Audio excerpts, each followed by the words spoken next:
deva sarvakaryeshu sarvada.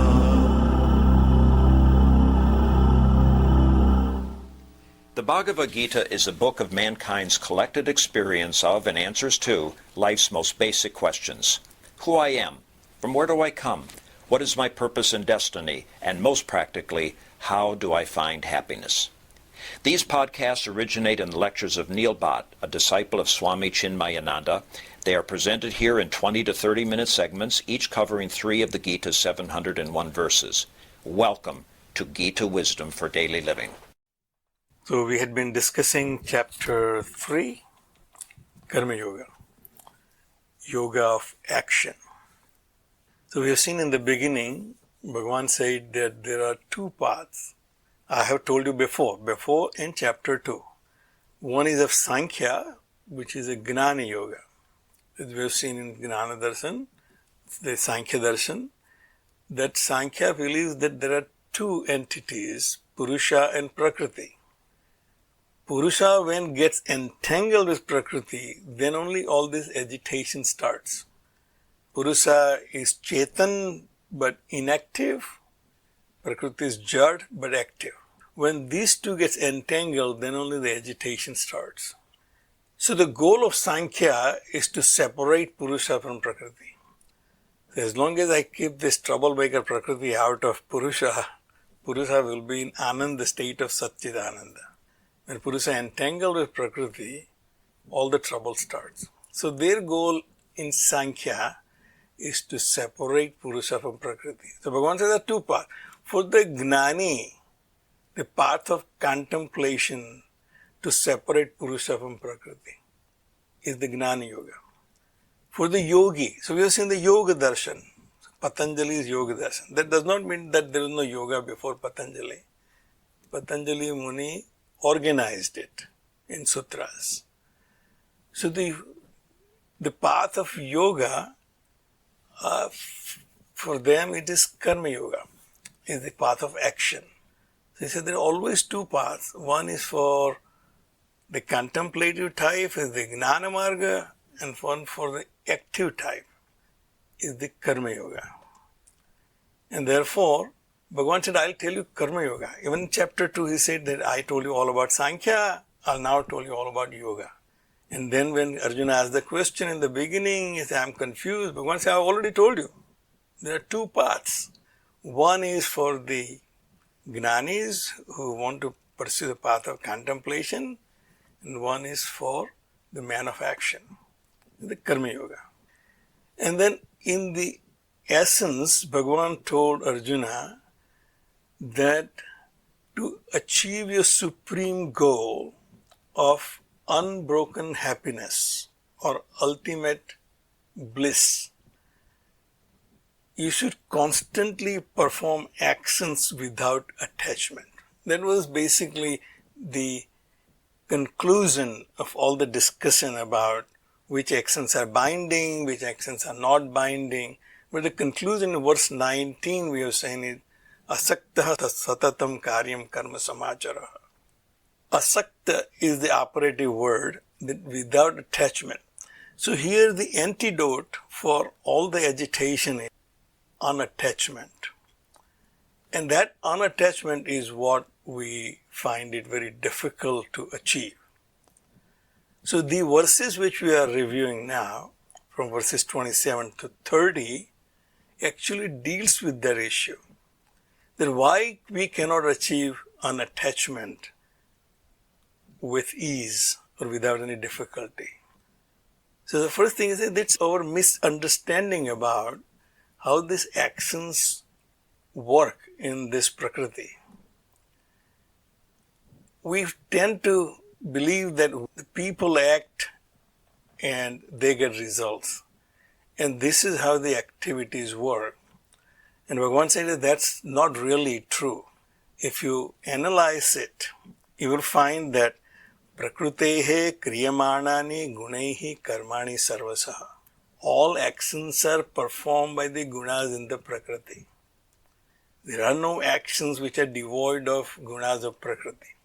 And we have seen that Prakriti has three basic ingredients, sattva, rajas and tamas.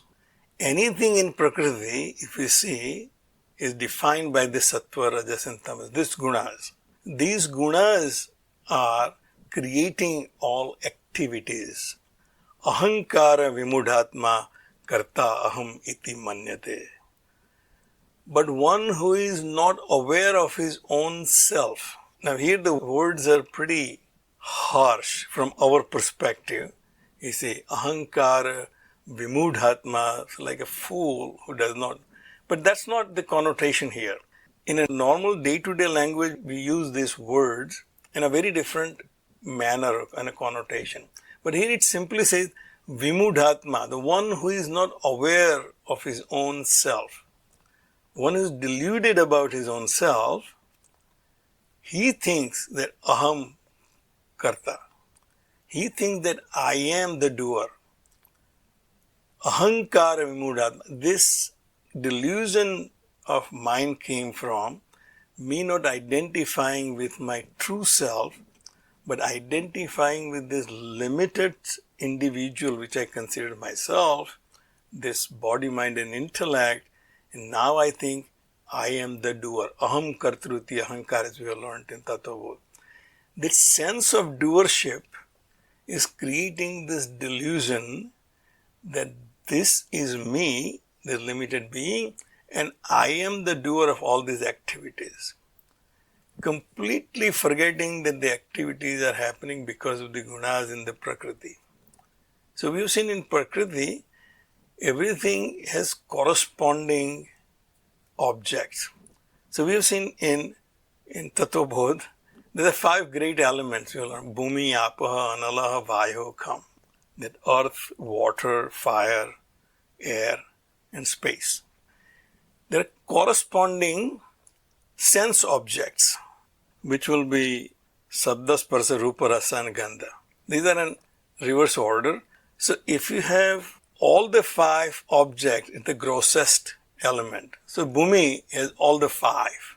Sabda, Sparsa, Rupa, Rasa and Gandha. In earth you find all 5 of them. Apaha, in water you find only 4. Sabda, Sparsa, Rupa and Rasa, you don't find Gandha in water, pure water. Analaha you find only 3. Fire you find only 3. Sabda, Sparsa and Rupa. There is no Rasa and Gandha in fire. Okay. And then Vayu you have only 2, which is Sabda and Sparsha. And space only 1, Shabda. So then reverse order, if you have all the 5 sense objects with the grossest element, if you have only 1, it is the subtlest, which is space is the subtlest, earth is the grossest. And then we have 5 corresponding senses. These are all made up of the same basic ingredients of sattva, rajas and tamas, which is kshotram, tvak, chaksuhu, rasana, granam. So sabda is associated with shrotra, with the hearing. This is very common knowledge to us that every sense has a corresponding sense object in this Prakriti. Only when these two come together, there will be activity. If my sense of hearing is active and there is object of sound, then only I will hear sound. So this sensation which I am receiving from the world outside are because I have the senses. The senses can only receive the sensation from corresponding object only. And therefore this activity is literally taking place between my sense and a corresponding sense object in the world outside. Neither mind is involved, nor myself is involved in. So the activity is taking place among the gunas of the Prakriti. My senses are made up of the same 3 gunas, sense objects are made up of the same 3 gunas. And this exchange continues. But I think because now I am associated or identified with my own mind, I tend to think that this sensation which is occurring in my mind is my doing. The impressions which is gathered from the sensation, which creates desires and then activity, as we know, that all I consider to be my doing, whereas Bhagavan said that if you start thinking about the actual happening, which is only happening among the gunas of the Prakriti, then you will not get attached to it as you are attached to it right now. Tattvavittu mahabaho guna karma vibhagayoho. The one who is aware of the essence of all things and beings, the tattvavittu, one who is knowledgeable about that, one who has the perfect knowledge of that, he knows the guna karma vibhagayo. He knows the relationship between guna and karma. This activity, how it works, he knows, as we have just discussed. Guna guneshu vartantaha iti matva na sajjate. He clearly sees as an observer that these sensations are occurring because of the qualities of my senses and the qualities of the objects outside. These sensations are now creating perceptions in my mind. This perception will then create my conception of that object. This is how the world works. If I don't have the senses, there is no perception and therefore there is no conception. Therefore the blind man cannot see and he cannot visualize what the object is all about. A deaf man cannot hear, therefore he cannot conceptualize what music is all about, what sound is all about. This sensation, conception, perception happening in my mind, and then I go along with my mind, which creates then desire to experience that again and again. So guna guneshu vartantaha iti mat na sajjate. He clearly sees that these are the exchanges between the qualities of my senses and the sense objects outside, and therefore I really need to be just a witness and not to get attached to it. So he does not get attached. Bhagavan already said, your goal is just to be unattached and see the activity of the world continue going and take your duties seriously. Say, prakrite gunasammudaha sajjante gunakarmasuhu tan krishnavad mandan krishnavid na vichalayat. This is basically the same thought we have learnt in verse 26. Buddhi vedam janayet agnanam karma sanginam josayet sarva karmani vidvan yukta samacharan. That a vidvan Purusha should not create confusion in the minds of people who are not really that knowledgeable yet. They are not understanding how this world works, how this Prakriti works. It says, Prakriti guna sammudaha. Those who are not aware of the gunas of this Prakriti, they do not know this is the very nature of Prakriti. Sajjante guna karmasuho. They get attached to this guna and this resultant activity. We get attached to these activities, these actions, and I consider it to be mine, and now I want the results, and then if the results are good, I want to repeat them. If they are not good, I want to avoid them. So this likes and dislikes are because of my sense of the doership. Prakriti gunas asammudaha. Those who are not aware of these qualities of Prakriti, they get attached. Tan akrisnavid mandan. Those people who are akrisnavid, they are not aware of the reality. In the mandan, they are slow. Again, Bhagavan seemed like using very harsh words. But this mandan doesn't mean in our normal day-to-day language we say he is very slow and he is not very sharp. It's not the cleverness of mind that we are talking about here. We have heard before that education does not make man good, it just makes him clever. And if there are more clever people, honest people are hard to find. So this is not about the cleverness of mind. They are not yet evolved to understand the difference between the Prakriti and Purusha, the gunas and karmas. Tan akrisnavid, who are not aware of the essence of this Prakriti and Purusha, mandan, because they are slow, give them time. Krishnavid na vichalaya, give them time to evolve themselves. I, being the person who has come to that level of knowledge, I have a great responsibility to keep them engaged in activity and not disturb their enthusiasm about working in this world to get fruits of their actions.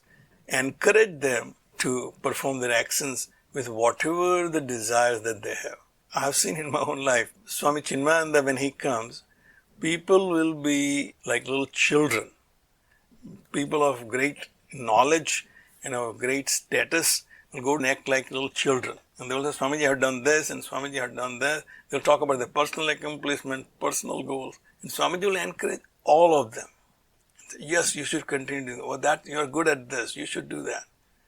Now, if we stand back and say, if Swami Chinmayananda was just teaching this unattachment, all that, why should he encourage people to get more engaged in their business or more engaged in their professions? But as we have learned from Bhagavan here, he had no business to upset anyone who is enthusiastically working in this world outside. His job was to encourage everybody. So Bhagavan said, it is a great responsibility for the Krishnavit, the man of perfect knowledge, who clearly sees what the reality is, but those who are on the path of their evolution, he has a responsibility to encourage them so that they can continue acting in this world, and then they will rise above their tamas and rajas and then sattva, then realizing the real self. And the next verse gives us the final technique if you want to get out of this attachment. He said, Mayi karmani sarvani sanyasya adhyatma chetasaha. He said, you continue doing what you are doing as per your liking, as per your own gunas. My own gunas will decide what I like.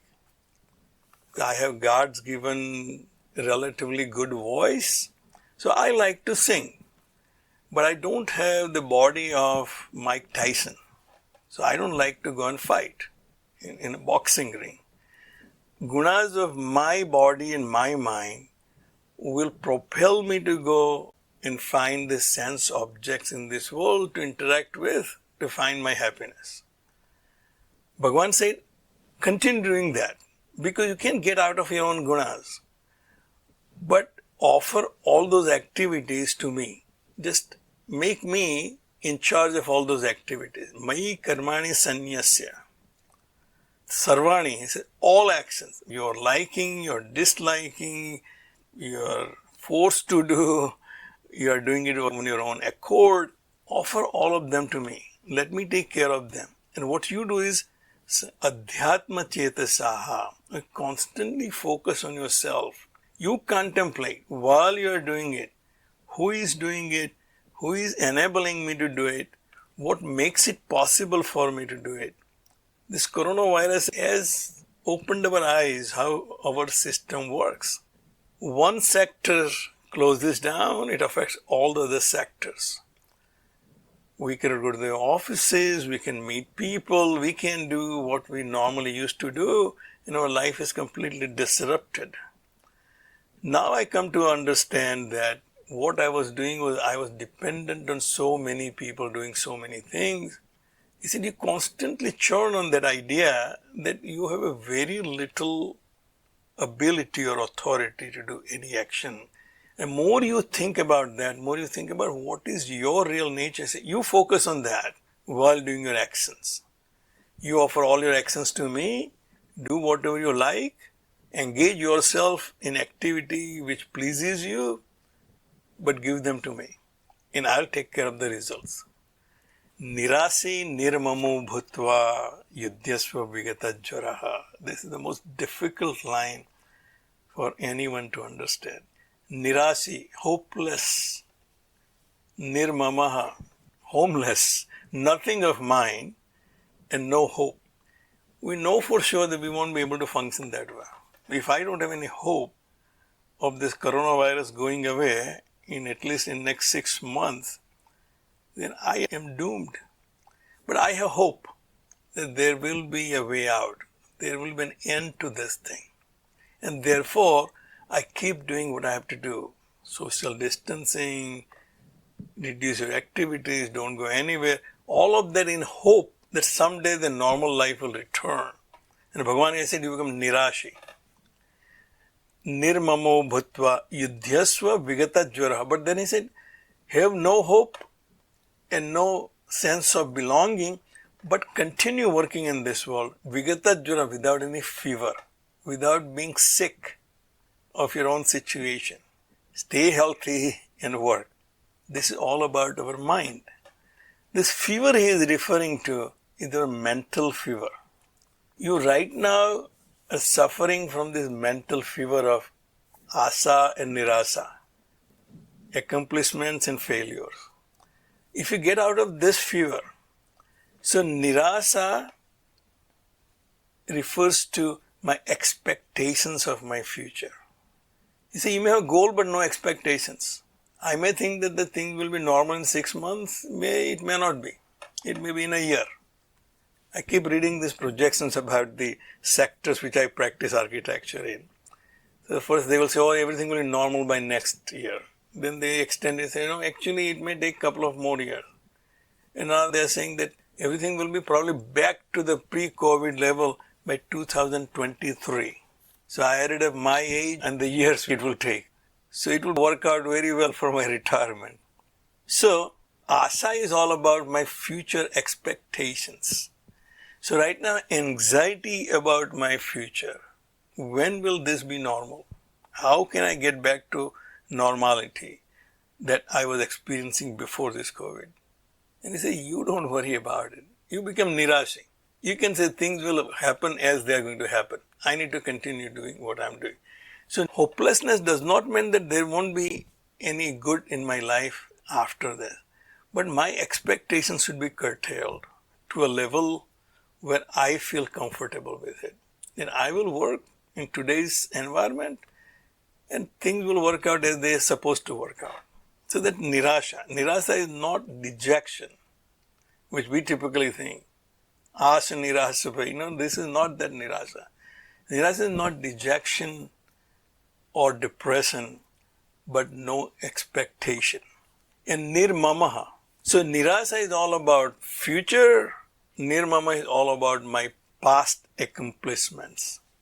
I'm banking on what I have accomplished in my past and say, this I need to preserve. So my anxiety about preserving what I have already achieved and then anxiety about what I can achieve in the future. He said both these anxieties about preservation of my past accomplishments and achievement in future are making me agitated in my mind. This agitation is the fever of my mind. And Bhagavan said, you get rid of this fever and yudhyasva, engage in the battle of life. And thou shalt achieve the unattachment. We'll stop right here. If you find this podcast helpful, please support it by donating any amount by going to the episode's website at neilbhatt.podbean.com or at chinmayarichmond.org. Thank you. Om Sarve Bhavantu Sukhina Sarve Santu Niramayaha Sarve Bhadrani Pashyantu Ma Kaschid Dukkha Bhag Bhavet. Om Shantihi Shantihi Shantihi. Harihi Om. Shri Gurubhyo Namaha. Harihi Om.